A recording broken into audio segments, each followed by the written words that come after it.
Good afternoon, you're watching the news at 1. Your top story, a new page in Libya's history as rebels sweep into Tripoli. We bring you reaction from home and abroad. In business news, AXA swings to an annual loss. Copper theft is on the rise. And further afield, Japan signals that it's ready to intervene in the yen. Faith will have your news headlines in a moment, but first, let's get a word from Gunter. He's at the JSC. Thanks, Devon. This morning, investors and market followers woke up to the news that there's talk of a bailout for the U.S. economy. That would be QE3, quantitative easing, round 3. The details of that, if it does occur, will only be made clear on Friday when a speech is expected from Ben Bernanke. With regards to that, other than that, we also have bailouts in Greece again. This time, private sector banks. One of the biggest banks in that country failed over the weekend, and it's putting a few question marks over the bailout package that the EU had agreed for the Greek government itself. And yes, of course, that saga rolls on, and we still have all the other things that are still in the market, Italy, Spain, etc., etc., and the list goes on. Bearishness all round, but today we see the markets slightly higher. Just by a few points, to be precise. It looks like the sellers are taking a breather for the moment. It's back to you for now. Thanks, Gunter. Good afternoon. Heavy fighting rages on near the Tripoli compound of embattled Libyan leader Muammar Gaddafi. This comes a day after jubilant rebel forces surged into the symbolic heart of the capital. Rebel leaders had earlier warned that pockets of resistance remained, despite most of Gaddafi loyalists vanishing during the rebel charge through the city last night. Meanwhile, on the streets, Libyans are celebrating. After more than 6 months of protest and a civil war, Libyan rebels have reached the capital, Tripoli. Here on the edge of Green Square, rebel fighters celebrate. Good news travels fast. In Benghazi in the east, thousands flock to a city center square to rejoice. Residents take relief that their struggle was not in vain. This is the historic moment that we have waited for. This is the consolation that we present to our martyrs. This is the day when we can rejoice, and this is the day that we remember our martyrs. And in Misrata, hundreds of jubilant demonstrators filled the streets. Trucks and cars honk their horns. Fireworks are set off. 2 of Muammar Gaddafi's sons were arrested. Gaddafi's whereabouts are unknown at this time. Gaddafi's government is calling for a ceasefire and talks as rebels advance on Tripoli. Troops loyal to Gaddafi have already retreated from their positions outside of Zawiya. Gaddafi's government says it is ready for immediate negotiations with rebels seeking to oust him. But Libya's Rebel National Transition Council said that they would call off forces if Gaddafi announced his departure. And NATO says it will continue to enforce its mandate to protect civilians.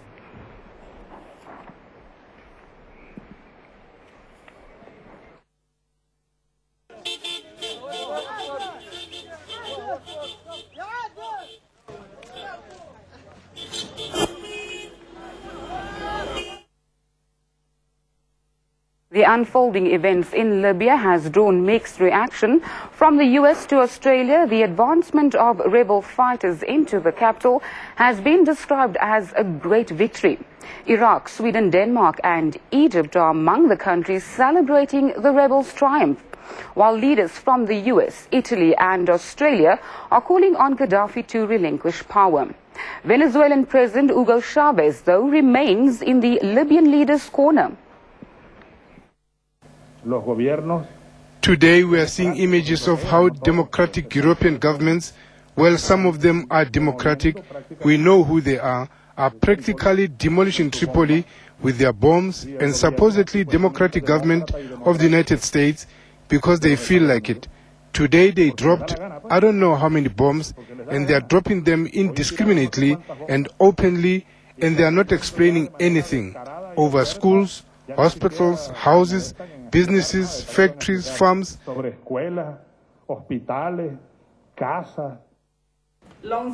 Meanwhile, Pretoria says it's not assisting Libyan President Muammar Gaddafi to flee his country. The minister said they had no idea where the Libyan leader is. The whereabouts of Colonel Gaddafi, we don't know his whereabouts. We assume he is still in Libya. Should we start speculating if he is going to ask for asylum in South Africa? No, we will not speculate, because we know, yes, for sure, he will not ask to come here. Nkwana Mashabani also denied reports that planes which were sent to Libya at the weekend were for Gaddafi's safe exit. She said they were for South African citizens at risk. 15 South Africans, including embassy personnel and their families, were evacuated from trouble-torn Tripoli on Saturday. They were airlifted to Tunisia.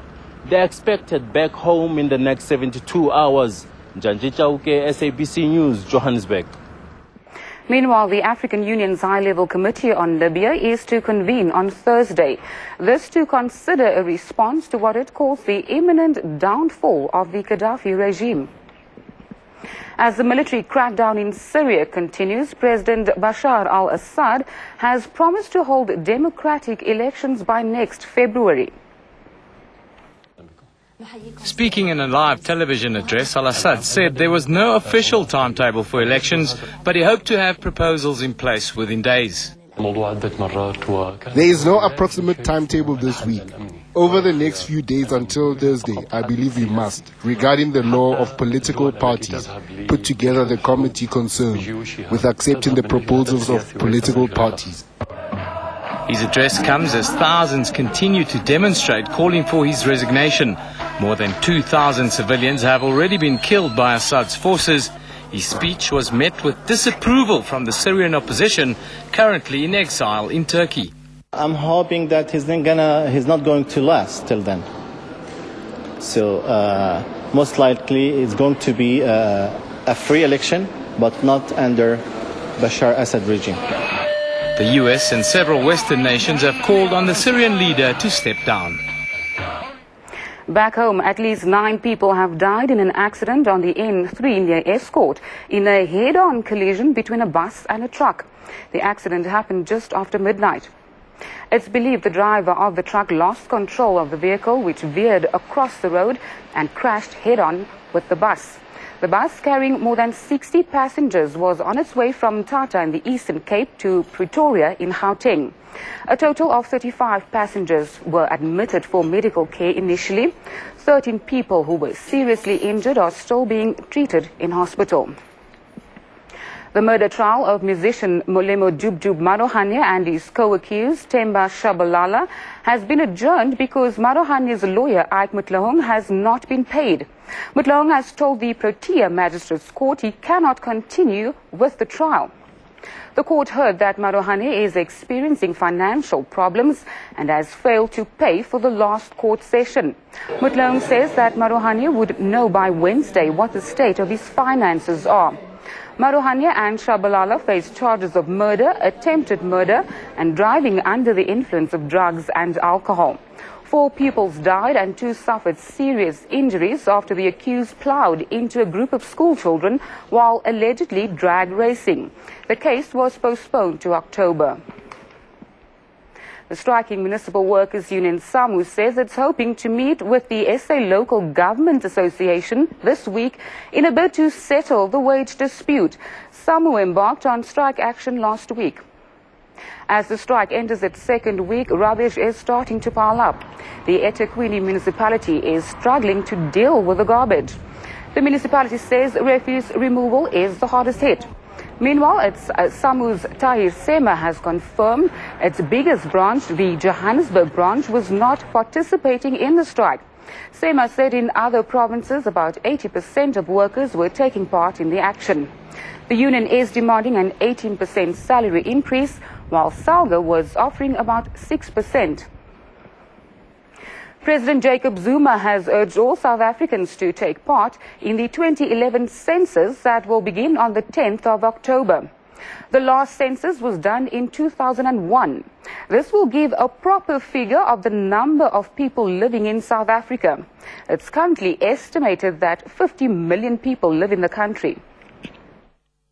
By undertaking a census today, we prepare a legacy for our children, a legacy built on evidence and facts, a legacy whose development and growth can be sustained. We urge all South Africans to open their doors to the censors, the numerators, who will engage in this count. In sports news, Proteas batsman Hashim Amla has claimed the title of SA Sports Star of the Year at last night's SA Sports Awards at Sun City. Amla was one of 5 nominees for the illustrious accolade. Hashim Amla. A standing ovation for the down-to-earth Sports Star of the Year. 28-year-old Amla, who was recently named vice-captain of the national one-day and 2020 teams, beat Masters golf champion Charles Schwartzel, former swimming world record holder Cameron van der Berg, Springbok Sevens fly-half Cecil Africa, and leading Banyana goal scorer Noko Matlau for the award. Good evening, ladies and gentlemen. Sorry to disappoint you. I'm sure you're all waiting to receive Hashim Amla in person. While van der Berg missed out on the most prestigious award of the night, all was not lost as he claimed the Sportsman of the Year award. And Matlau, who steered South Africa to the bronze medal at the African Women's Championships, was voted Sportswoman of the Year. Noko Matlau from the South African Football Association. Out on the streets, we're so busy living. It was a night filled with the brightest stars, not just local but international as well, with the likes of American entertainer Brandy in attendance. Marisa Samos, SABC News, Johannesburg. Scotland's Andy Murray has won the Cincinnati Masters tennis tournament for a second time. His opponent in the final, Serbia's world number 1 Novak Djokovic, retired with an injury. Murray was leading 6-4 and 3-love when Djokovic threw in the towel. The Serb has been struggling with a stiff shoulder since last week's Montreal Masters. He had an injury timeout at the end of the first set, but conceded defeat after dropping his first 2 service games in the second set. It was just the second defeat of the year for Djokovic, but it could not have come at a worse time, with the US Open starting in New York next Monday. And finally, for the jazz lovers, Grammy and Pulitzer Prize winner Wynton Marsalis will be the headline act at the Standard Bank Joy of Jazz 2011. Now in its 12th year, the festival aims to put South Africa on the international jazz map. It attracts an audience of 20,000 and boasts an international lineup of top artists and a mix of homegrown talent. Marsalis, well known as the world's first jazz artist to perform and compose across the full jazz spectrum, has promised an exciting show. I'm looking forward to sharing the music with people who want to hear it, maybe those who've never heard the style of music that we play. And I'm also looking forward to learning and listening to what the other musicians are playing and just enjoying the people and the culture. And those were your news headlines. Your market news coming up after a short break.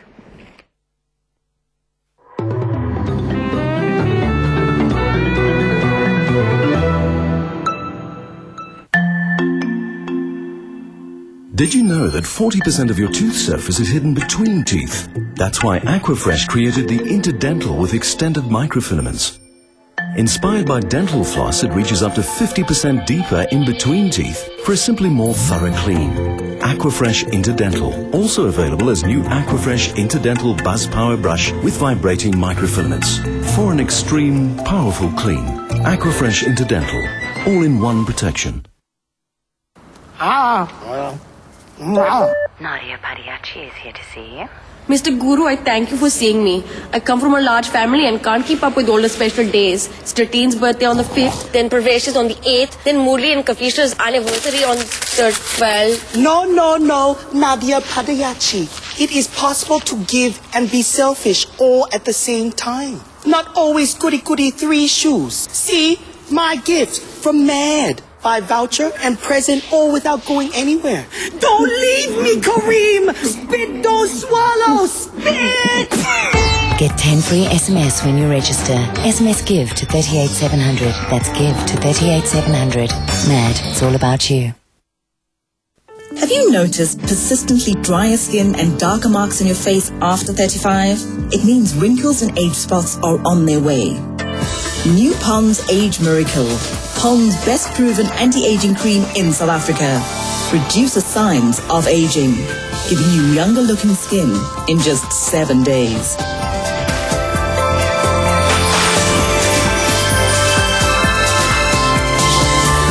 New Pond's Age Miracle. Take the Age Miracle 7-day challenge, and if you don't see any results, we will give you your money back.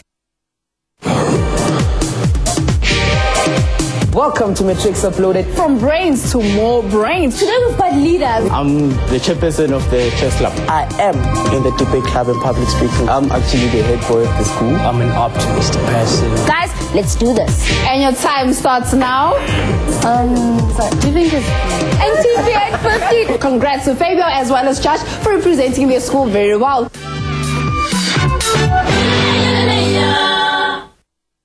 Turn back the aging process in your car with this new car care kit. You can nearly do miracles. Diamond Guard removes debris and forms a seal to protect your car for 6 months. That's why it's the best to restore old paint and keep your new car in perfect condition. Not even fire can penetrate through the Diamond Guard shield. Unbelievable. For twice the shine in half the time. Get the new Diamond Guard, wash and shine, car polish, wash buddy, and super absorbent super zip cloth. All from your nearest Verimark store.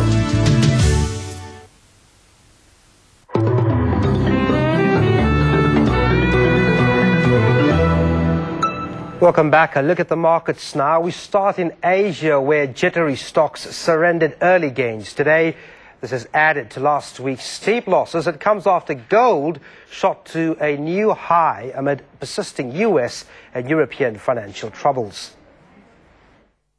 Japan's Nikkei index was down 1%, hitting a 5-month closing low, with increasing expectations that Tokyo will intervene in forex markets to weaken the strong yen.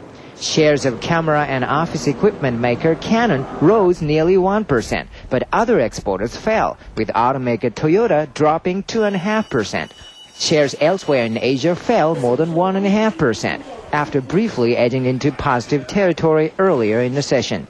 South Korea's Kospi index fell nearly 2%, extending falls to a third straight session as continued foreign selling pressured automakers.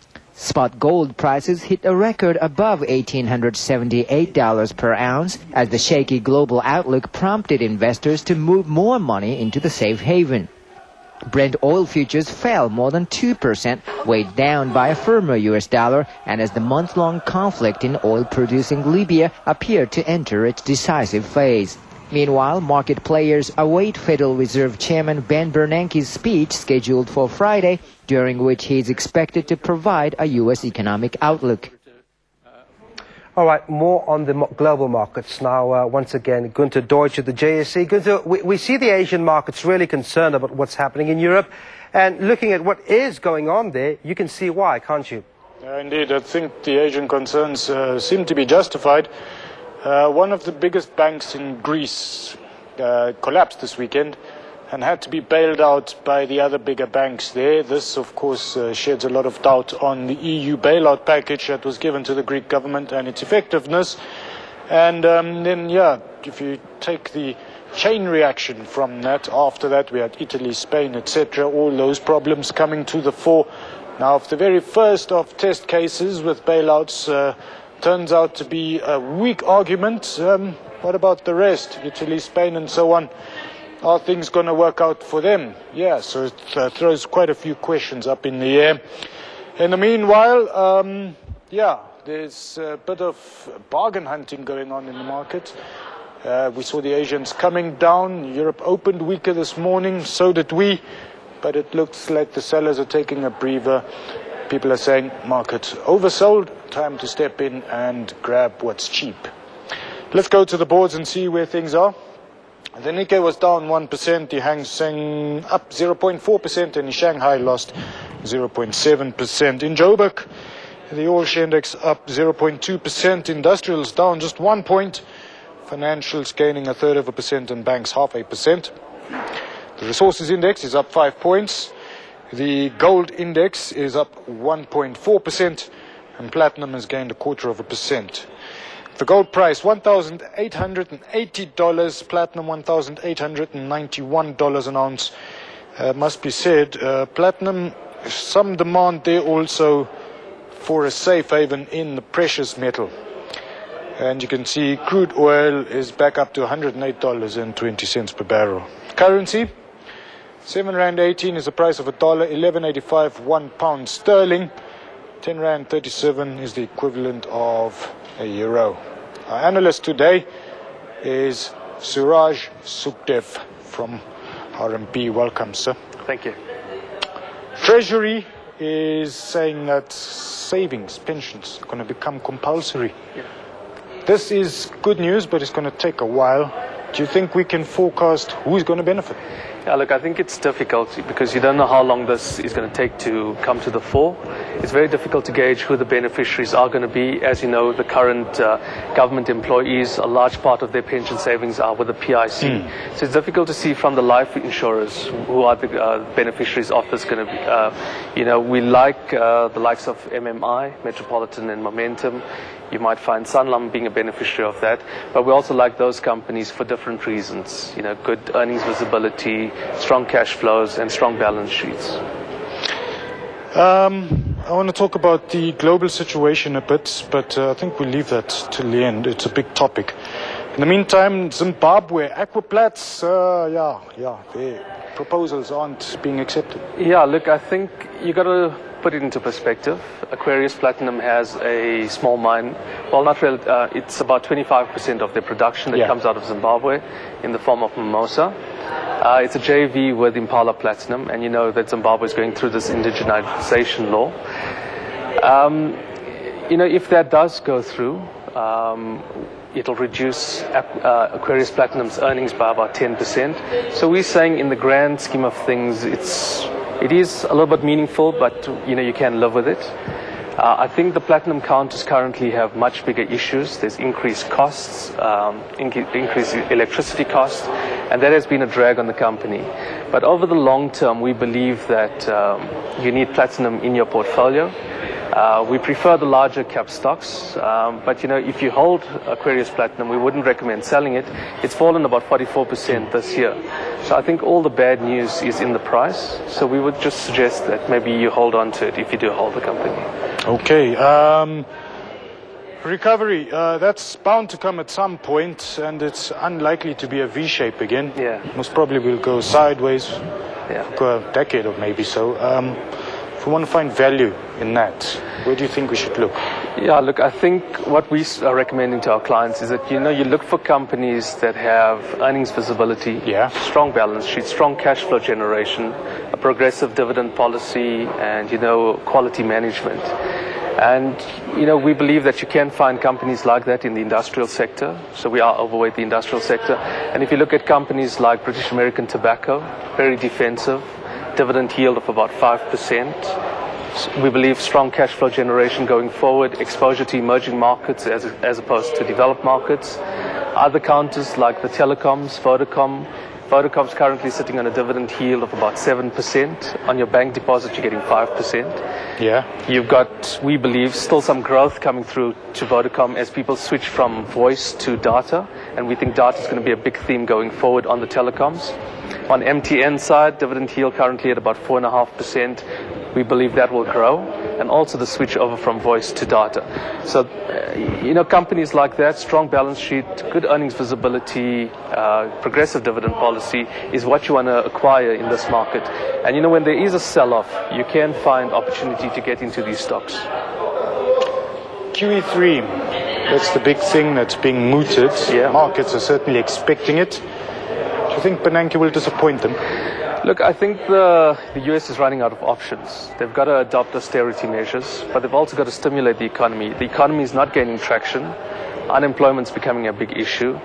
Interest rates as a tool is out of the question because interest rates are close to zero in that market. So quantitative easing in the form of asset purchases is what we think will come to the market again. We expect an announcement from Ben Bernanke later this week, and we think some form of QE is going to come to the market. We also believe that the US needs to get clever and find a way to stimulate the economy while trying to adopt some type of austerity measures, be it increasing tax on the wealthy, but some kind of stimulus has to come to the market. It's going to be quite difficult for them, won't it? But the effect that you think it'll have on the markets? Look, I think should we see continued quantitative easing, we should see it positive for emerging markets, because what you're seeing is a lot of that fund flows go into emerging markets because the developed markets are struggling, the equities are struggling there, and people are finding value in emerging market bonds and the equity market. And on the back of that, should we see further quantitative easing, you could see the rand revert back from current levels back to the 670, 660 level. Okay, so yeah, a bit of pressure on inflation on that one. Yeah. Thanks for your time, Suraj. Pleasure. Here we go, Devin. That was Suraj Sukhdev from RMB. Oh, thanks very much, Gunther. Now, after the break, more on the global economy and its impact on South Africa. Stay with us.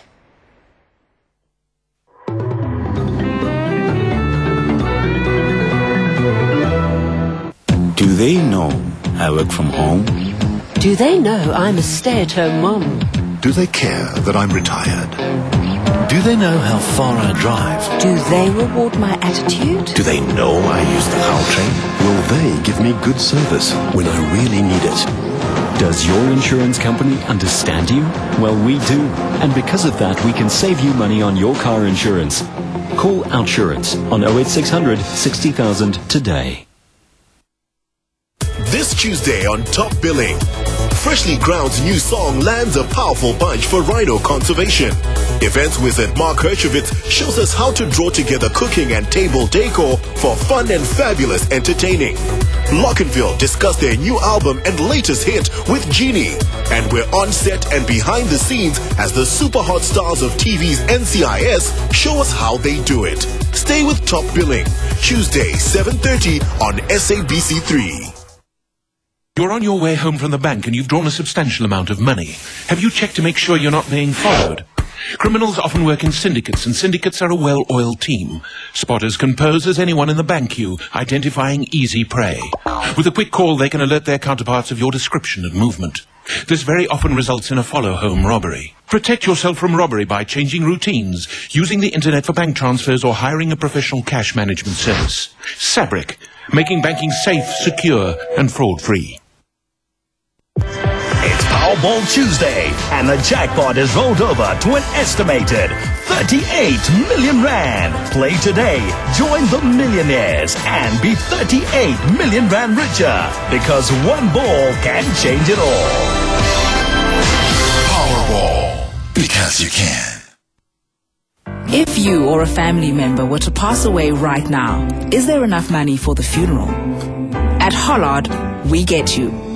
That's why we now cover you and your partner for up to 50,000 Rand for burial expenses. And to make arranging the funeral easier, we now offer you access to a car for up to 6 days. You also have the option of your family receiving up to 1,200 Rand a month for a year after the funeral. Lastly, we offer you up to 10,000 Rand to erect a tombstone as a remembrance. SMS your name to 41497 or call 0800 151515. Terms and conditions apply. Hollard is an authorized financial services provider licensed to sell insurance products.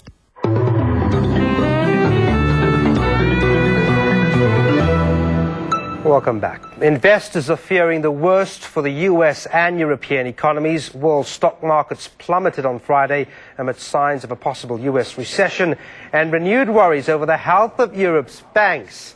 In terms of the macroeconomic outlook, many analysts agree growth in the developed world will remain low and the risk of another recession is high. For more on the global economy and its effects on South Africa, I'm joined by Johan Els, economist from Omixa.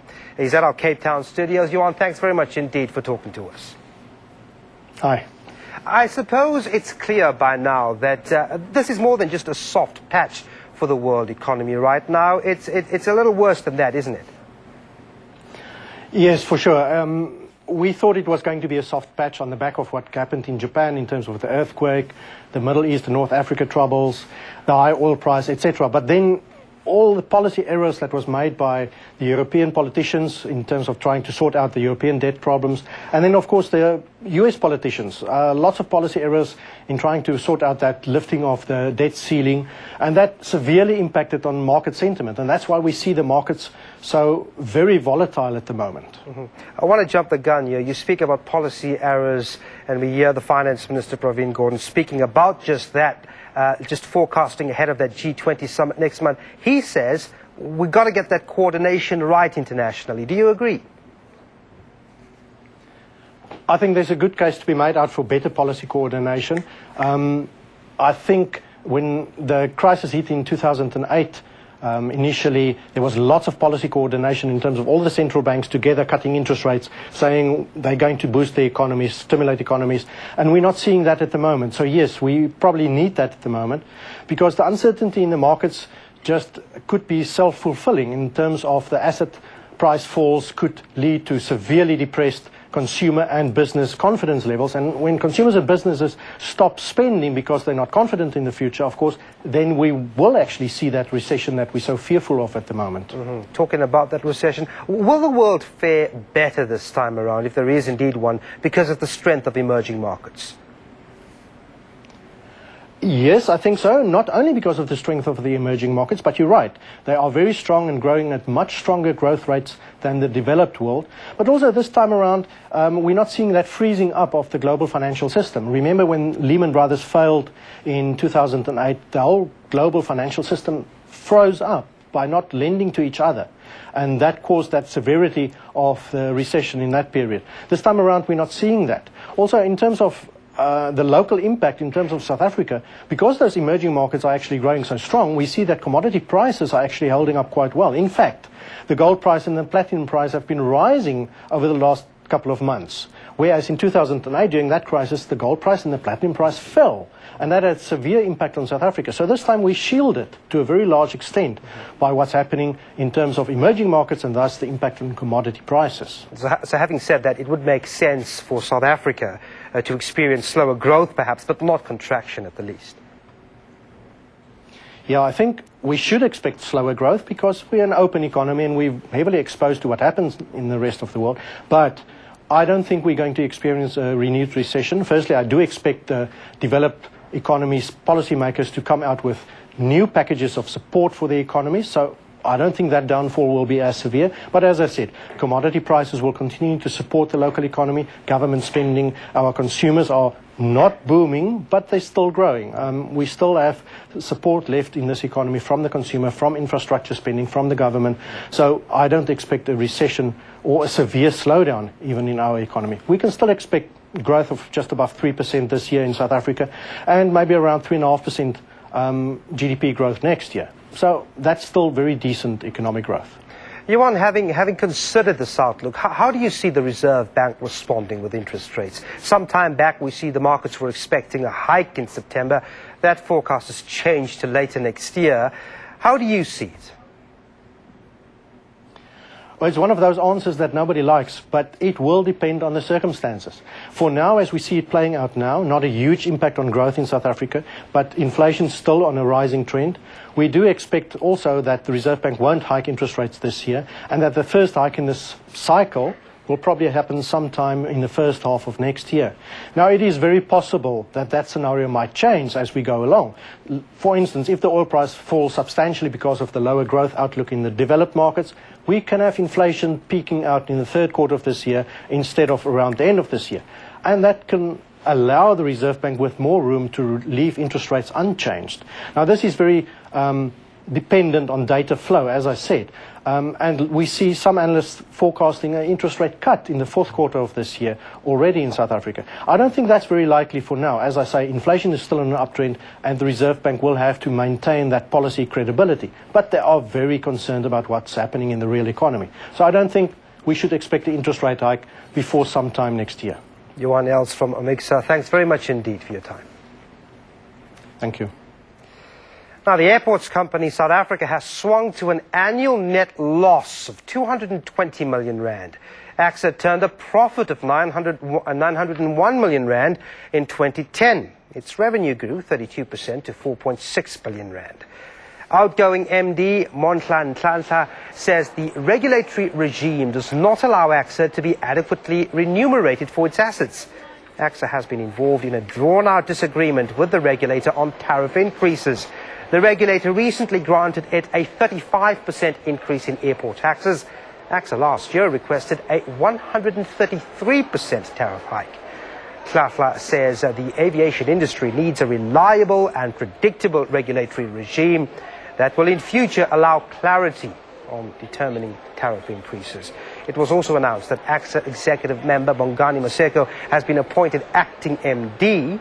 A replacement is being sought for Nhlanhla, who steps down at the end of next month. The improbability of the blast furnace at the ArcelorMittal South Africa's plant in Newcastle could see the manufacturing sector set back even further. Investec economist Kotso Radira says any reduction in production will also affect some of the sub-sectors. The shutdown of the furnace could result in substantial shortages of steel for the immediate future. Now, Radira says if the furnace problem persists, there will be a significant slowdown in production growth, which could lead to retrenchments. The capacity utilization rates still low at 81%. Any slowdown in production will lead to a further decline in capacity, and that will diminish any possible employment growth prospects in the coming quarters. Johannesburg-based steel supplier Stewarts & Lloyds has confirmed that they are experiencing steel shortages, making it difficult to supply their customers. ArcelorMittal says it is likely to lose around 100,000 tons worth of steel production a week due to the furnace shutdown. The steel sector accounts for just under 23% of total manufacturing output. It's the largest subsector in manufacturing. The manufacturing sector itself accounts for around 15.3% of total GDP. It also contributes a sizable portion of employment in the economy. Now, copper theft against Telkom, Eskom and Transnet infrastructure increased last month compared to June. That's according to the latest copper theft barometer compiled by the South African Chamber of Commerce and Industry. The barometer says 15.8 million rand of copper was stolen in July from the infrastructure of the three parastatals. Saki says the weaker global economic environment has led to a decline in the demand for exports, including copper products. This has seen the copper price drop from around $10,000 last month to just below $9,000 for a ton currently. As a result, while the level of theft of copper from Telkom, Eskom and Transnet increased last month, the value of the stolen copper was significantly less compared to earlier this year. In the first 4 months of the year, it was between 16 and 18 million rand each month, and now it has stuck in the last 2 months to about 14. But the Saki barometer is not a good reflection of the level of copper theft in the country, as it only looks at theft from Telkom, Eskom and Transnet. It does not include huge amounts that are lost from the mines. It does not include local authorities, and it didn't include the cost of the Gautrain disruptions, which happened earlier this month. It's very difficult to indicate what that total cost would be to the economy, because depending on where the theft takes place, how much is stolen and how long it takes to replace it, all impact on the knock-on effect. Last week, the Department of Energy said copper theft cost the economy about 100 million rand last year, but considered that the figure could be much higher. Energy Minister Dipuo Peters has now called for copper theft to be classified as a serious criminal offence instead of petty theft. This after the Gautrain was forced to grind to a halt twice in 1 week as a result of copper theft. Also, cell phone networks were severely crippled a couple of months ago due to copper theft. We must bear in mind that the copper thieves are very strong syndicates, and it takes more than just legislation and acts that are put onto a book to deter them. We have to have robust implementation and prosecutions. It is hoped that the new Second-Hand Goods Act, which will come into effect next year, will help bring down the level of copper theft, as it will bring about a stricter monitoring of the sale of second-hand goods, which often include stolen copper. US Vice President Joe Biden assures China on Washington's debt. We'll give you all the details after the break.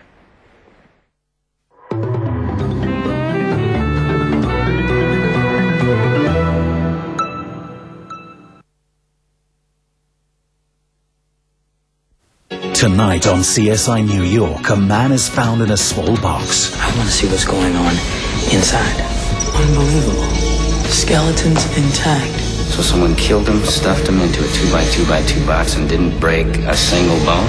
CSI New York, tonight at 10, only on 3. Pick and Pay presents Stay Alert, Stay Alive.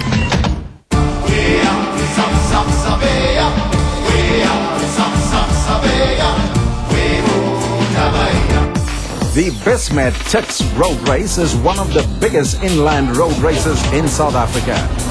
With top runners and fun-running enthusiasts competing, staying safe on the road was all important.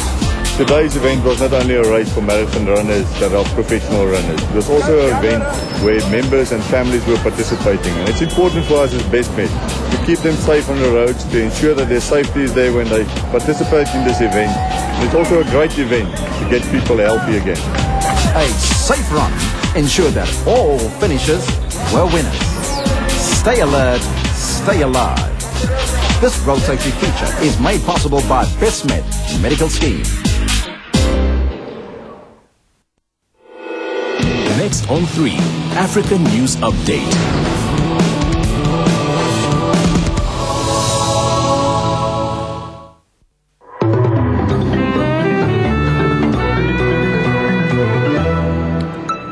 Japan has signaled its readiness to intervene in the country's strong currency. Japan's Finance Minister Yoshihiko Noda says his country will take decisive action against any speculative moves in the currency market.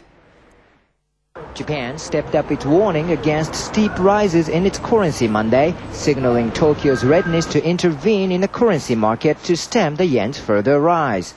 Last week, the yen spiked to a record high against the dollar, breaking the 76 yen mark.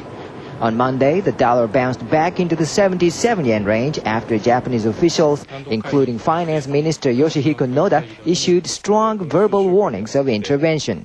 Trade Minister Bandi Kaeda, a possible successor to Prime Minister Naoto Kan, also told the television program that intervention is aimed at, quote, teaching market players that if they buy the yen too much, they will get burned. Tokyo intervened unilaterally in the currency market on August 4th, but the steps have not stopped investors from seeking the yen as a safe haven against financial risks in the United States and Europe. Meanwhile, another rising currency, the Australian dollar, struck a heavy blow to the nation's manufacturing industry Monday when Australia's largest steelmaker, BlueScope Steel, said it would shut half of its steelmaking capacity, slashing 1,000 jobs. The soaring Australian dollar has inflicted an increasing toll on manufacturers, hitting earnings at a time when raw material costs are surging. The Aussie dollar has appreciated 70% since the global financial crisis in late 2008 to push past the greenback.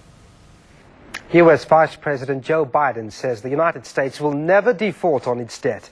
He says China's investments in the U.S. are safe, despite a recent downgrade of America's credit rating by Standard & Poor's. Please don't have the press read that Biden said that $1.7 trillion investment in the United States is not a big deal. It is a big deal if you are Chinese. It is not a big deal in terms of our financial instruments. It is a very small part. And so the Chinese people should take solace. In order for us not to make good on China's debt, we would have to disappoint tens of millions of Americans who own 85% of that debt. And just in pure political terms, no politician wants to do that. You're safe. Spain's government has agreed to boost the state's coffers by 4.9 billion euros. It will also aid the property sector. The measures are aimed at calming fears of a sovereign debt crisis in the troubled Eurozone nation. The measures were announced after there was mounting anger over the cost of Pope Benedict's visit to Spain. Demonstrators claimed that Spain had spent 100 million euros on the visit, even though it's struggling to dig itself out of debt. Other steps announced are that big companies will have to pay some tax installments earlier, health authorities will have to buy generic drugs instead of more expensive branded treatments, and VAT on the purchase of a new home will be slashed from 8.0% to 4.0% until the end of the year. This is to inject life into a sector which has been stagnant since the 2008 property bubble collapse. Spain's economy minister, Elena Salgado. We continue to work in both aspects, fiscal consolidation and structural reforms, and in general everything that contributes to the creation of jobs in our country. Spain's government has an eye on elections. It has brought them forward to November. It's hoping to capitalize on a dip in unemployment thanks to the summer tourist season. The country aims to cut its deficit to 6% of GDP this year. The price of spot gold surged more than 1% to a third consecutive all-time high today. Investors continue to flee to the safety of bullion amid fears of another U.S. recession and the Eurozone's debt crisis. Spot gold struck a record of $1,888.90 an ounce after staging its biggest weekly gain in 2.5 years last week. Consumers in the U.S. are selling their jewelry to cash in on the love for gold.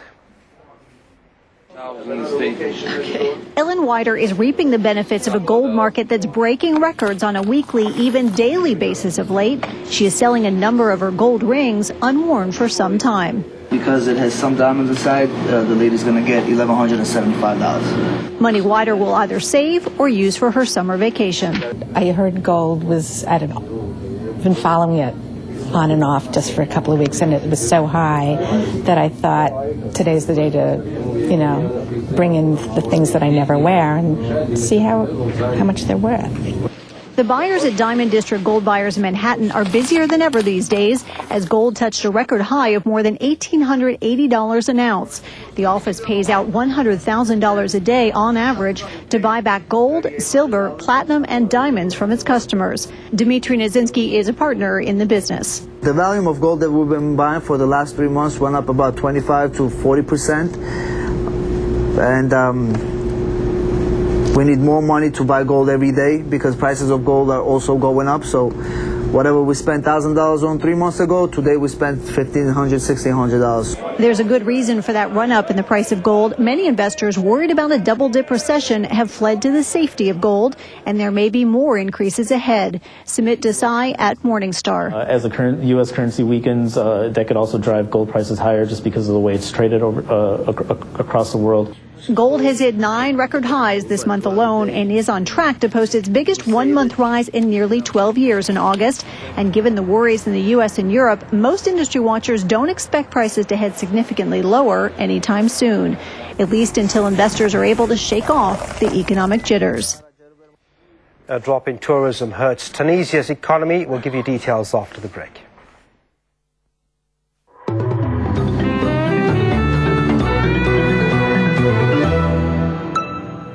Did the air around your food spoil it? The new Genesis vacuum sealer from Verimark removes all the air around your food, then seals in that freshness, so food lasts up to 5 times longer. The Genesis has enough suction power to crush empty cans, and the quick seal function makes it ideal for delicate foods. With the reusable bags, you can professionally seal bulk meats, vegetables, or even leftovers at home, or simply reseal the original packaging. Get your Genesis vacuum sealer from your nearest Verimark store today. If you or a family member were to pass away right now, is there enough money for the funeral? At Hollard, we get you. That's why we now cover you and your partner for up to 50,000 Rand for burial expenses. And to make arranging the funeral easier, we now offer you access to a car for up to 6 days. You also have the option of your family receiving up to 1,200 Rand a month for a year after the funeral. Lastly, we offer you up to 10,000 Rand to erect a tombstone as a remembrance. SMS your name to 41497 or call 0800 151515. Terms and conditions apply. Hollard is an authorized financial services provider licensed to sell insurance products. Next time on Survivor, Brendan wages war on Coach. Us four and Taj, I think we go after it, Coach fights back. We're cutting the head off the dragon. When it comes head to head, we'll see who really was the chosen one. A contest in Survivor tonight at 7:30 on 3.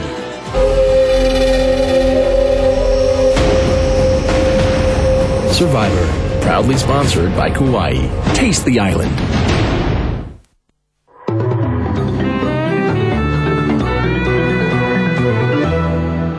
Welcome back. Rwanda's earnings from tea exports rose by 4% in the first half of this year. It rose by $34.3 million from the same period last year. Now, figures from the tea regulators show that in spite of a fall in output due to adverse weather conditions, the industry benefited from high global prices of the crop. The government plans to expand tea cultivation to 21,000 hectares from 12,000 in 2009. And tea farmers are expected to produce 35,000 tons of leaves a year by 2012. Tea and coffee are Rwanda's main export commodities, which together with minerals represent 72% of total export value during the first half of 2011. The tourism industry in Tunisia is still reeling from the revolution that toppled the country's president at the beginning of the year. Thousands of workers in the sector remain unemployed. Tunisia's golden beaches, once packed with tourists, now deserted. 7 months after protesters ousted Tunisia's president, some fear the country is now paying a hefty price for its revolution. Business is quiet and bookings are down 85%, says Tunisia's Minister for Tourism. L'année touristique 2011 a naturellement très mal démarré. Obviously, the 2011 tourist year took a knock. After the revolution at the beginning of the year, the type of client who usually comes to Tunisia, families who book early for their holidays in January, February and March, naturally, we lost all that group of clients. Tourism is key to Tunisia's economy and an important source of jobs. 1 in 5 are employed by the industry, but official figures for the first half of the year show profits were down by half. Many hotels say they're being forced to cut prices to drum up business, something these tourists are taking advantage of. For me, Tunisia is the best destination because of the warm reception we get. And the best thing is they speak French, which for us is a big advantage compared to English. So it's a good place to go. It might not be the most interesting thing, but for us it's a cheaper country to go to. Of course, it's unfortunate for them, though. Although holidaymakers are slowly returning to what is considered North Africa's leading tourist destination, it could take some time before numbers fully return to their former highs. A quick look now on what's been happening on the main African markets.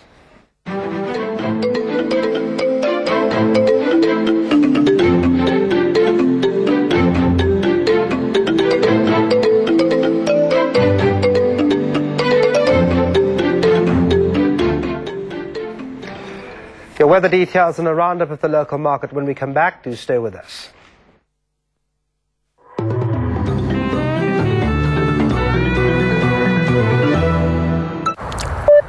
Fredmeister 3000 is here to see you. Well, I've got this girlfriend. You have a girlfriend? Yeah, and it's really cutting to my gaming time. She always wants to talk and stuff. Listen, Game Boy, you need to move to next level. You must be selfish. You need my stuff from Mad. Get used to Hot Import Nights or WWE SmackDown vs. Raw for only 22 Rand. Okay, select hard. Okay, now kill him! Kill him good! Rocket launch him! Oh, yes! Yes! Get the latest games for only 22 Rand. SMS game to 38700. That's game to 38700. Mad, it's all about you. It's Power Football Tuesday, and the jackpot is rolled over to an estimated 38 million rand. Play today, join the millionaires, and be 38 million rand richer, because one ball can change it all. Powerball, because you can. Tonight, 2.5 million children will go to bed without having had a meal all day. But you can make a difference. In this beautiful country of ours, for 10 days only, 260 chefs from 40 countries will be in South Africa to support the Bidvest World Chefs Tour Against Hunger in association with SABC3.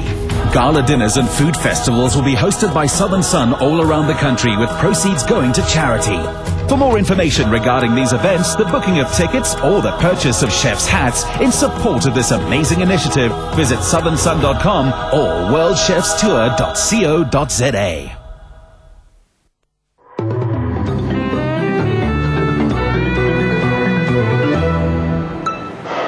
Welcome back. Markets are taking on a more positive tone. We've had some news from Spain, where the powers that be over there say that a government bailout of the government won't be necessary, and markets seem to be saying, well, maybe they've got a point. And also on top of that, we've got the fact that some investors are saying the market has been oversold, hence stocks are cheap, and there's some of that picking going on. Let's go to the board, see where it leaves us. The all-share index at the moment higher by 0.5%, industrials by 0.1%, and financials 0.7%. The resources index is up 0.25%, gold miners 1.25% higher, and platinum miners 0.3%. Currency, 7 Rand 18 to the dollar, 11.86 to the pound, and 10.36 against the euro. European markets seem to be quite happy. The FTSE has gained 2.2%, the CAC 1.7%, and the DAX is higher by 1.5%. And that's it from here at the JSE. The weather is next with Paul Manaro. Thanks, Kunta. Yes, the time for the weather update. Starting off again with those couple of warnings that we've been having for the past couple of days. Dry and windy into the central part of the country, which could lead to the development and spread of runaway fires. So please do take care of them. Over the southwestern part, very cold conditions again expected there, and some rough seas all the way from the northwestern part of the country, extending all the way through the Garden routes up into East London almost. A little bit of showers are expected, and that cold front again setting in, bringing cloudy conditions from the west. Temperatures, you can see warmer conditions over the eastern parts, especially over the northern regions. Polokwane is at 17, Mthatha is at a warm 29, 26 for Port St. John's, and slightly cooler over the western part as Sutherland drops to 9 degrees. Otherwise warm into the central parts again, Kimberley at 28, Upington at a warm 25. That's it. Do enjoy further. And that's a wrap for the news at 1. Thanks indeed for watching. Just to give you those contact addresses, through email you can reach us, tvbusiness@sabc.co.za. You can also follow us on Twitter at SABC News at 1. Cheers.